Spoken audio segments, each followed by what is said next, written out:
Sebenarnya kalau menurut aku ya, organisasi itu kayak salah satu pintu masuk gitu. Salah satu jalan masuk kita. Kalau misalnya kita udah ngelewatin pintu, kita kan pasti nemuin apa yang kita temuin gitu.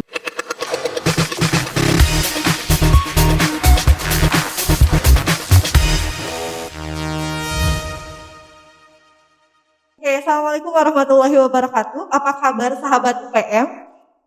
Oke, so kali ini di podcast perdana UPM kita kedatangan tamu yang spesial, yaitu mahasiswa Faperta. Ya, mungkin teman-teman penasaran dengan sosok yang menjadi bintang tamu di podcast perdana UPM ini. Yuk kita langsung aja ke Teh Sandora. Oke, so Teh Sandora apa kabar? Alhamdulillah baik Teh, luar biasa banget hari ini. Teh Anisnya gimana nih, apa kabar? Alhamdulillah baik. Oke. Oke, sebelum kita berbicara panjang lebar mengenai sosok Teh Sandora itu seperti apa, mungkin teman-teman UPM butuh apa sih perlu disapa terlebih dahulu oleh Teh Sandora. Silakan Teh sapa sahabat-sahabat UPM. Oke, halo teman-teman semuanya. Kenalin, nama aku Nur Sophia Sandora. Kalau di kampus biasa dipanggil Sandora. Aku dari program studi agribisnis Fakultas Pertanian. Sekarang udah semester 6 sih, alhamdulillah udah masuk tingkat 3. Oke. Nah, ini Teh sebelumnya aku pengen tahu lebih dekat mengenai sosok Teh Sandora. Sebelumnya aku harus manggil Teteh Sandora atau panggilannya apa deh? Supaya kita lebih dekat dan ngobrolnya lebih apa ya? Lebih akrab gitu ya. Sudah akrab sih. Kalau teman-teman deket sih biasa manggil Dora, tapi kayak gimana gitu. Sandora atau Sandora gimana, bebas aja sih ya. Jadi aku panggil Dora aja ya. Boleh lah. It's simple gitu. Oke. Nih, Teh Sandora, di masa pandemi ini mungkin kita kuliah dilakukan secara daring. Sebenarnya kegiatan Teh Sandora di luar jadwal kuliah itu apa sih? Kalau kegiatan sih sebetulnya lebih banyak gabutnya sih ya, karena keseringan diem di rumah. Tapi buat ngisi kegabutan itu, kadang aku suka ikut event-event di luar kampus gitu, kayak misalnya ikut webinar gitu. Apalagi yang bintang tamunya tuh kayak yang sebetulnya susah loh kita temuin gitu. Kayak gitu ikut webinar, terus ikut event-event kayak pelatihan, terus baru aja kemarin selesai ikut kayak pengabdian masyarakat, Gerakan Sukabumi Mengajar. Terus sekarang juga lagi ngerintis usaha sih, kayak jualan kecil-kecilan gitu sama teman online. Sama lagi seneng-senengnya berkebun. Kebetulan di rumah selama masa pandemi ini udah nanam lumayan banyak sih, kayak cabai rawit gitu, terus sayur, tomat. Dan sekarang lagi nanam bunga matahari.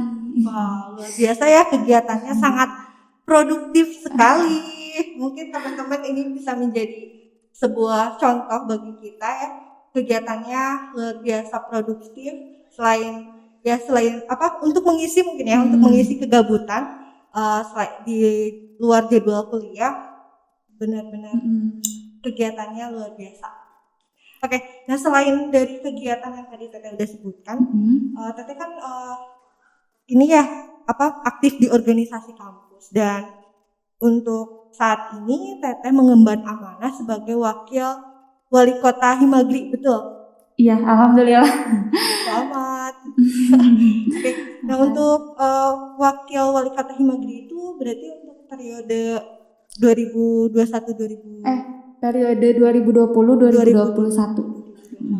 biasa ya. Oke, selain menjadi wakil wali kota Himagri, Teteh ikutan organisasi di kampus apa aja sih? Kalau selama di kampus sih emang ikutannya cuma himpunan mahasiswa agribisnis, udah 2 periode sih ikut. Yang pertama alhamdulillah jadi bendara umum, terus sekarang dipercaya sama teman-teman jadi wakil wali kota himpunan gitu, wakil ketua lah ya, asa gimana. Terus ikut ini juga UKM, Pusat Informasi dan Konseling Mahasiswa. UKM-nya masih baru, jadi masih belum terlalu belum terlalu famous lah gitu, belum, masih ngerintis sih gitu. Sama mungkin waktu tahun 2018 kan alhamdulillah terpilih jadi duta kampus ya. Jadi duta pendidikan UMI 2018. Tapi karena kalau duta itu jabatannya cuma 1 tahun, jadi buat sekarang cuma masuk di paguyubannya aja gitu. Keren banget ya, selain selain kita tes Sandora ya, bukan kita ya. Tes Sandora mengemban amanah sebagai mahasiswa yang memang kewajibannya itu belajar. Di sisi lain itu tes Sandora aktif juga di organisasi dan juga pernah menjabat terpilih ya menjadi duta pendidikan di Universitas Muhammadiyah Sukabumi. Luar biasa keren. Nah, Teteh memberikan motivasi nih untuk mahasiswa baru terkait sebenarnya apa sih, apakah kita harus aktif organisasi kah atau kita cukup menjadi sosok mahasiswa yang memang tidak mengikuti organisasi di kampus?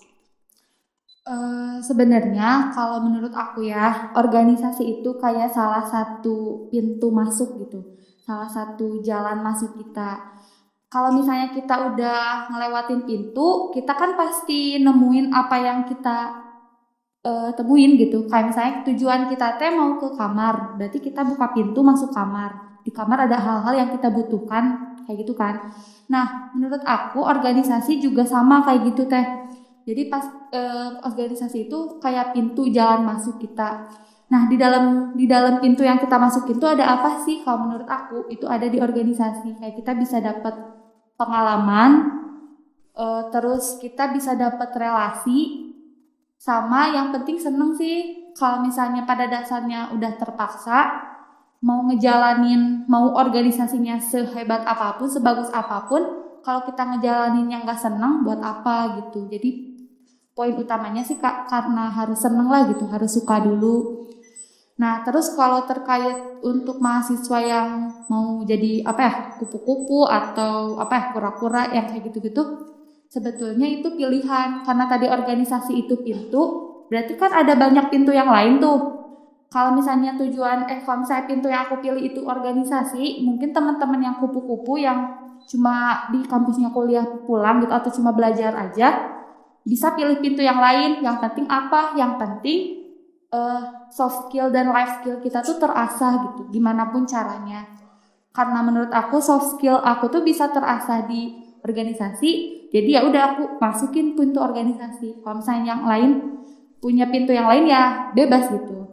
Karena kita nggak bisa nilai dari perspektif diri sendiri. Mungkin orang yang kupu-kupu itu punya kesibukan lain sambil kerja atau bantu orang tuanya sehingga nggak ada waktu buat organisasi. Karena kan organisasi juga perlu ada hal yang dikorbankan, kayak waktu, tenaga, pikiran, uang gitu. Kalau misalnya orang yang bukan nggak mampu gimana, kayak intinya nggak sanggup gitu, kayak mampu itu semua dan memilih untuk tidak ikut organisasi, ya nggak apa-apa, itu pilihan gitu. Yang penting sih tadi life skillnya terasah. Manfaat mengikuti organisasi nih, selama ini kan Teteh udah banyak ya mengikuti organisasi kampus. Itu apa aja sih manfaat untuk benefit untuk diri Teteh sendiri gitu? Nah, kalau manfaatnya sebetulnya banyak banget ya. Kayak yang dirasain yang pertama tuh kayak senang aja. Pertama itu kayak kebahagiaan sih, itu yang paling utama. Terus tadi itu pengalaman kita, kayak contohnya nih, aku ikut perlombaan PHP 2D gitu. Itu kan kayak pemberdayaan masyarakat. Kalau misalnya aku nggak ikut organisasi, pintu masuk yang aku lewatin tuh terlewat gitu. Nggak ada saluran yang bisa bikin aku masuk ke sana gitu. Pengalaman itu tuh nggak bisa aku dapetin sebelum aku masuk organisasi gitu. Kayak pengalaman kayak gitu sih yang susah didapetin cuma belajar doang. Kalau di kampus belajar itu kan kayak transfer ilmu ya, transfer ilmu dari dosen ke kita. Terus kita disuruh nyari-nyari yang intinya cuma sifatnya tuh akademis. Tapi kalau organisasi di dalamnya itu kayak lebih luas gitu cakupannya. Kita bisa mengasah pola pikir kita, diskusi kayak gini nih contohnya, ketemu orang baru. Terus setiap orang kan punya potensi yang berbeda-beda. Kayak misalnya dalam satu event nih, ada yang jadi bagian acara. Berarti kan itu orang yang public speakingnya luar biasa kan. Terus ada yang jago desain. Nah, kita bisa kalau udah masuk organisasi, kita bisa belajar dari orang-orang itu. Kayak sedikit-sedikit kita bisa memperhatikan yang jadi MC nih misalnya. Kita kan jadi merhatiin, oh iya ya dia cara ngomongnya kayak gini. Bisa tuh kita pelajari sedikit-sedikit. Yang desain misalnya. Oh iya cara bikin poster tuh kayak gini loh. Kita bisa mempelajari dari situ. Itu sih manfaat yang aku rasain selama aku ikut organisasi. Terus kayak relasi. Asli relasi sih lumayan kayak bener-bener berpengaruh banget. Kayak kita jadi kenal banyak orang dan kenalnya tuh bukan cuma sebatas kenal, tapi nanti suatu saat kalau misalnya aku butuh atau dia butuh, itu kan bisa melalui organisasi gitu. Bisa saling membutuhkan gitu, saling membantu kayak gitu. Jadi kita ikut organisasi pun kita bisa menemukan passion kita di mana sih. Nah, Oke. Nih, Teteh kan pernah nih menjadi maba. Mungkin Teteh ketika jadi maba Teteh udah ada planning. Aku mau masuk organisasi ini. Aku mau masuk nanti ketika tingkat pertama aku pengen ikut organisasi ini. Gitu nggak sih Teh? Jujur sih ya, waktu karena udah aktif organisasi itu dari SMP, SMA kayak ikut OSIS, Pramuka, remaja masjid yang gitu-gitu kan. Waktu SMA tuh kayak kan udah tahu tuh udah ngerasain capeknya gimana di organisasi gitu kan. Jadi kayak nanti kalau di kampus mah kayaknya enggak deh gitu, awalnya mikir gitu pertama kali. Terus waktu Mastaka juga masih nggak kepikiran, masih belum tertarik gitu buat ikut organisasi lagi. Tapi setelah Mastaka fakultas tuh karena orang-orang Faperta tuh orang yang organisatoris kebanyakan, jadi kayak mereka tuh ngasih motivasi, ngasih semangat baru gitu, kayak nggak cuma embel-embel ayo ikut organisasi nanti gini-gini, nggak cuma kayak gitu, tapi kayak feel-nya tuh dapet gitu, kayak oh iya nih kalau aku ikut organisasi ini kayaknya aku bisa kayak gini gitu. Jadi kakak tingkat sih lumayan berpengaruh juga kalau di Faperta yang ngajak organisasi tapi secara tidak langsung gitu, dan itu bikin aku kayak yaudah aku mau aktif lagi gitu sih Teh. Jadi ada role model ya, banyak role model yang menjadikan Teteh sebagai motivasi untuk mengikuti organisasi di kampus itu. Kayak gitu. Nah, setelah saya baca-baca di kabar kampus ada berita yang memang ini menjadi topik utama pembicaraan kita di podcast perdana ini, yaitu terkait prestasi yang dicapai oleh Teteh dan teman-teman Himagri. Nah, itu Teteh bisa sedikit ceritakan perlombaan apa sih yang diikuti oleh Teteh dan kawan-kawan? Nah, sebetulnya kalau disebut lomba juga bukan yang lomba gimana-gimana, soalnya nggak ada juara 1, 2, 3-nya, cuman karena itu tuh kayak program dari Kemendikbud buat mahasiswa, terutama mahasiswa yang tergabung dalam suatu organisasi. Dan itu nggak cuma organisasi kayak himpunan, BEM, tapi UKM kayak UPM ini juga bisa gitu ikut program itu. Jadi programnya itu adalah pemberdayaan desa lah, singkatnya kayak gitu. Yang mana kita tuh membantu masyarakat desa buat meningkatkan potensi yang ada di mereka. Kalau aku dan teman-teman memilih untuk di Desa Kebon Pedes, kita memberdayakan masyarakatnya itu di pertanian organik. Jadi kita setelah survei, terus setelah tahu permasalahan mereka di pemasaran, kita inisiatif bikin aplikasi pemasaran organik yang mudah-mudahan bisa membantu mereka. Sambil kita ada pelatihan dan edukasi juga terkait pertanian organik. Karena sekarang tuh kan orang kayak kayak sama aja gitu, mau organik mau konvensional gitu. Tapi kan kalau organik tuh pure dari alam kembali ke alam. Kalau konvensional kan ada campuran bahan kimia yang gitu-gitunya. Jadi kita pengen mengedukasi masyarakat biar mengkonsumsi sayuran yang sehat. Kayak gitu sih Teh. Oh, berarti prestasinya bisa dibilang keren ya. Memang keren sih sebenarnya. Ini yang memang berhubungan dengan era saat ini di mana bisa kita bilang era konvergensi media Nah, di era milenial ini. Nah, untuk aplikasinya yang memang dibuat oleh Teteh dan kawan-kawan itu apa sih namanya? aplikasinya itu namanya EDAS, Electronic Development Agribusiness Syariah. Jadi itu aplikasi fokusnya di pemasaran produk pertanian organik, tapi di sana juga kita ada konsultasi tentang kalau misalnya Teteh nih yang pemula pengen belajar pertanian organik bisa konsultasi di sana. Kita juga udah kerjasama sama mitra yang bisa menjawab seluruh pertanyaan Teteh gitu dan pengguna lainnya. Aplikasinya udah ada di Play Store, udah bisa di-download, tapi untuk pemasaran memang saat ini masih tahap proses sih karena lumayan susah juga kan aplikasi itu gitu. Jadi masih tetap kita kembangin. Kayak gitu sih Teh, kalau mau download boleh dari sekarang. Jadi buat sahabat-sahabat PM yang memang berminat untuk bergelut di bisnis pertanian dan ingin konsultasi sebelum memulai bisnis di bidang pertanian itu seperti apa, mungkin bisa langsung download ya aja. di Play Store udah tersedia. Namanya EDAS. Kayak gitu. Dan benar banget kita itu sedang berada di era dimana memang segala sesuatu itu mudah gitu. Kayak sekarang kan aplikasi sudah kita bisa akses di Play Store yang memiliki Android. Dan mungkin Teteh bisa bisa beritahu kami siapa aja sih anggota-anggota yang memang dia tergabung untuk pembuatan aplikasi ini.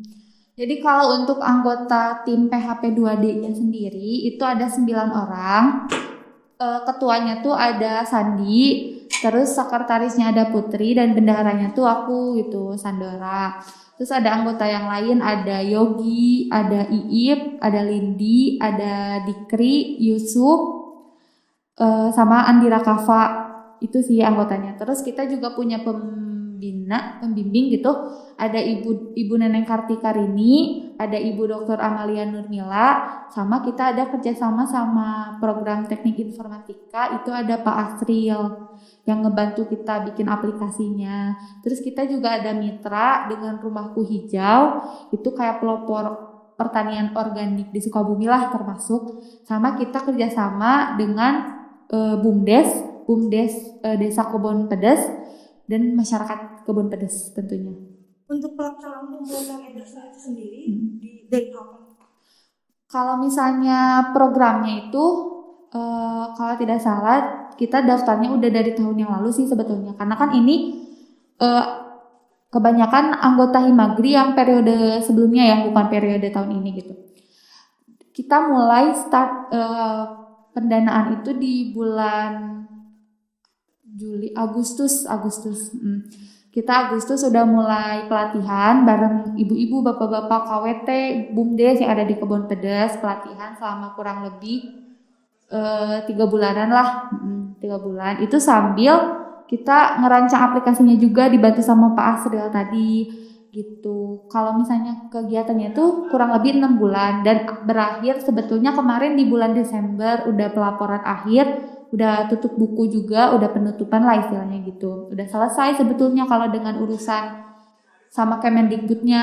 Tapi karena kita pengen berkelanjutan nih, jadi kita tetap ngejalin kerjasama sama Kebon Pedes sama BUMDes. Kita ngelakuin apalagi ya, banyak hal lagi gitu. Kayak mereka juga punya program apa, kita bantu gitu. Kita punya program apa, mereka bantu. Jadi kita udah bermitra, jadi kita saling membantu aja gitu. Prosesnya itu sangat panjang ya.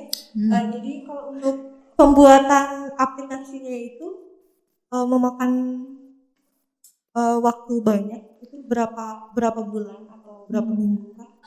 Kalau aplikasinya kayaknya nyampe jadi itu tuh kayak cuma 5 bulanan sih, sebentar banget. Makanya masih perlu perlu diperbaiki, perlu ditingkatkan lah gitu, masih perlu. Nanti kan ada EDAS Fair 1, Fair 2, Fair 3 gitu, doain aja gitu biar makin bagus lah, makin mudah digunain sama pengguna, sama user gitu.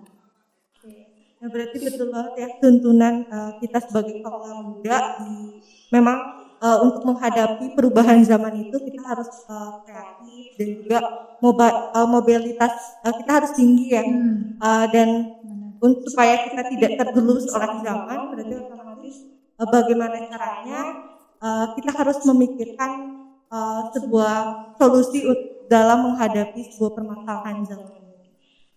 Nah, mungkin teman-teman sahabat UPM tuh penasaran dari sekian banyaknya teteh mengikuti organisasi kampus, terus teteh mengikuti lomba yang dibilang lomba itu prosesnya sangat panjang. Dari pembuatan aplikasinya aja teteh membutuhkan waktu 5 bulan dan proses sebelum pembuatan aplikasinya pun itu sangat sangat memakan waktu banyak. Nah, itu bagaimana sih dalam memanage waktunya supaya teteh pun fokus kuliah dan teteh bisa menjalankan amanah di organisasi serta menyelesaikan amanah yang baru ini, yaitu perlombaan yang memang perlombaan ini prosesnya cukup panjang. Kalau misalnya terkait membagi waktu antara organisasi, kuliah dan yang lainnya itu klise sih sebenarnya, kayak cuma skala prioritas tuh emang bener-bener gitu. Cuman kalau bagi aku ada beberapa kayak tips lah mungkin ya, biar kita bisa membagi waktu itu dengan baik lah gitu. Kayak yang pertama, kita buat komitmen nih sama diri sendiri.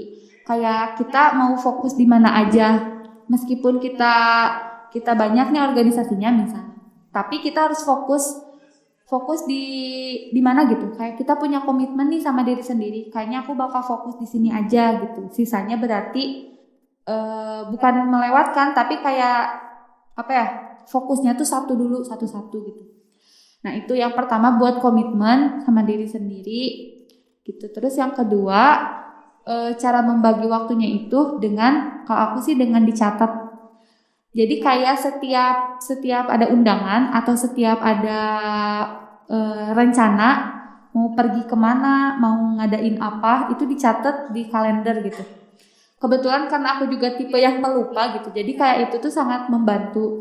Kayak misalnya untuk acara ini kan udah dari jauh-jauh hari ya, aku catat tuh di kalender kayak, oh iya tanggal berapa sih sekarang? 13 ya. Tanggal 13 ini aku ada undangan dari UPM datang ke sini. Aku catat waktu sama tanggalnya. Nanti suatu ketika kalau tiba-tiba ada yang ngajak event atau acara buat hari ini, aku kayak langsung mikir-mikir lagi nih, mana sih di antara dua ini yang benar-benar penting dan butuh gitu. Kayak, oh iya kalau UPM udah ngasih tahu dari sebelum-sebelumnya, ya berarti kita harus lebih menghargai UPM yang udah ngundang dari jauh-jauh hari. Kayak gitu sih Teh. Jadi skala prioritasnya itu dicatat berdasarkan komitmen kita di awal. Kayak misalnya kalau misalnya di organisasi yang himpunan nih misalnya, kita catat kegiatan apa yang akan dilakukan himpunan ke depannya. Kalau misalnya ada tiba-tiba kegiatan baru yang sekiranya itu cuma sebatas lewat atau nggak terlalu penting-penting banget gitu, berarti kita pilih yang urgensinya lebih, kayak gitu. Kadang aku juga ngelewatin beberapa event padahal itu penting, tapi kan kita harus punya komitmen tadi gitu Teh. Yang penting sih itu. Terus apalagi ya, udah sih kayaknya kayak gitu aja kalau yang biasa aku jalanin, kayak gitu Teh. Jadi penting banget ya kita menyusun planning dan menyusun jadwal. Nah itu sih intinya jadwal, penjadwalan gitu. Oke, sampai ini sih Teh yang memang menjadi bimbang mungkin bagi teman-teman juga, dan Kak juga mungkin merasa bimbang ya antara IPK kita harus dituntut untuk mendapatkan IPK tinggi. Nah itu bagi teteh tantangan sendiri terkait IPK itu seperti apa sih? Apakah apakah bagi Teteh penting juga IPK atau lebih mementingkan kegiatan-kegiatan lain yang memang memberikan benefit besar bagi kita? Kalau terkait itu kayak dua-duanya juga penting sih sebetulnya, nggak bisa dipilih, cuman kita harus menyeimbangkan gitu. Intinya balance, apapun yang kita lakukan balance, bahkan gak cuma terkait IPK, terkait ibadah kita juga kan harus balance gitu. Kalau misalnya kita terus ngejar IPK tapi organisasinya atau life skill kita kurang juga kan gimana gitu. Kalau misalnya kata dosen aku sih bukan dulu ya maksudnya kalau kata dosen gitu, kalau IPK tuh emang pure buat cari kerja gitu nggak sih, kayak iya cuma buat cari kerja, tapi kalau misalnya organisasi tuh pengalaman yang susah dibeli gitu.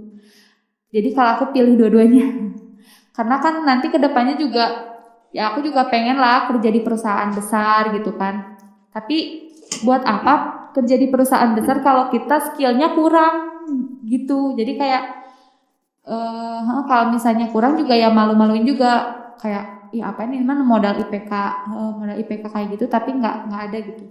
Nah terus aku tuh sempat diskusi sama beberapa orang gitu, kayak mereka tuh bilang kayak gini, kenapa ya kayak di kampus tuh kita jadi terkotak-kotakan, ada yang disebut organisatoris, ada yang disebut akademis, ada yang disebut apatis, sama ada yang disebut aktivis. Terus kayak aku jawab ya emang mungkin fokus mereka di sana gitu. Ada yang mungkin pengennya organisasi doang nyampe lupa sama kuliah. Ada yang kuliah doang nyampe nggak peduli sama life skill, sama kegiatan sosial gitulah, kemanusiaannya kurang ya kayak gitu kan. Terus ada yang apatis sama sekali nggak peduli kedua-duanya gitu. Tapi kenapa nggak kita pilih yang aktivis? Aktivis tuh bukan cuma yang demo hidup mahasiswa di jalan, nggak cuma kayak gitu loh. Kayak aktivis tuh yang ketiga-tiganya tuh bisa gitu, bisa menempatkan diri. Kalau misalnya organisasi membutuhkan kita ada, kita bisa gitu. Tapi kalau misalnya ketika akademis itu kita perlu akademis, ya kita bisa jadi seorang akademis. Tapi kalau misalnya di saat kita tidak memerlukan dua-duanya, kita juga bisa kok jadi apatis gitu. Dan itu yang disebut aktivis gitu. Jadi kalau aku pengen nyobain ya jadi aktivis itu, kayak organisasi jalan, akademisnya jalan, dan kehidupan sosial bareng teman-teman ya kita juga perlu lah hangout jalan, nggak ngapa-ngapain tuh perlu gitu kadang. Jadi harus balance gitu kalau aku. Sebelum kita menutup podcast ini, mungkin Teteh bisa memberikan tips kepada sahabat-sahabat UKM yang sedang menyaksikan di rumahnya, tips untuk gimana sih supaya menjadi kita menjadi sosok yang unggul dalam yang itu mungkin dalam organisasi atau kita yang memang mampu untuk mengikuti perlombaan. Jadi kalau tips dari aku sih kayak temukan apa yang kita suka gitu.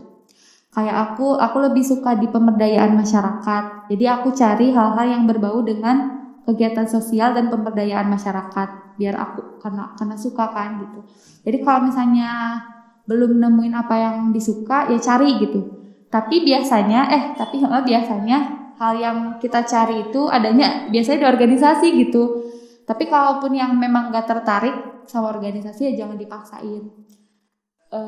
Intinya berani mulai, terus jangan nunggu orang lain. Asli sih jangan. Kayak kita mau ikutan suatu event nih, kayak kita teman aku mau nungguin teman gitu. Jangan kayak gitu.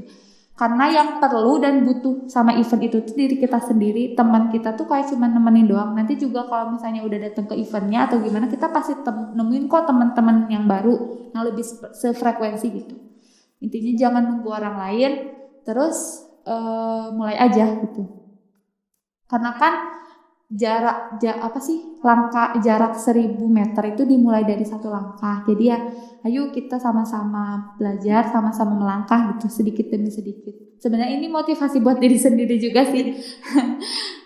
Cuman karena teman-teman mahasiswa baru intinya masih fresh gitu ya, kayak pemikirannya belum terkontaminasi apa-apa gitu. Jadi aku ngajaknya, ayo mulai dulu aja gitu sih, pasti ada jalan. Tuh, jadi buat kita semua, kita semua. harus ini ya, harus berani, harus optimis bahwa kita itu bisa. Nah, dan juga kita jangan terlalu bergantung kepada orang lain. Nah itu sih. Karena kan tujuannya pun tujuan kita dengan orang lain pasti berbeda. Gitu. Kecuali di dalam sebuah organisasi itu memang memiliki tujuan bersama. Oke, teman-teman. Jadi aku jadi terngiang sama kata-katanya Soekarno, di mana kata beliau itu bermimpilah setinggi langit. Walaupun ketika kita jatuh itu kita akan jatuh di bintang-bintang. Ya gitu teman-teman. Mungkin sini ya untuk perbincangan kita kita dengan Tesandola yang merupakan bagi saya merupakan sosok yang keren, sosok yang spesial woman. Amin, paling serius. Kayak gitu. Teman-teman untuk sahabat UPM jangan lupa untuk saksikan terus podcast yang akan kita akan sediakan. Nantinya podcast ini akan kita upload di Instagram UPM. Jangan terlewatkan untuk podcast berikutnya. Terima kasih.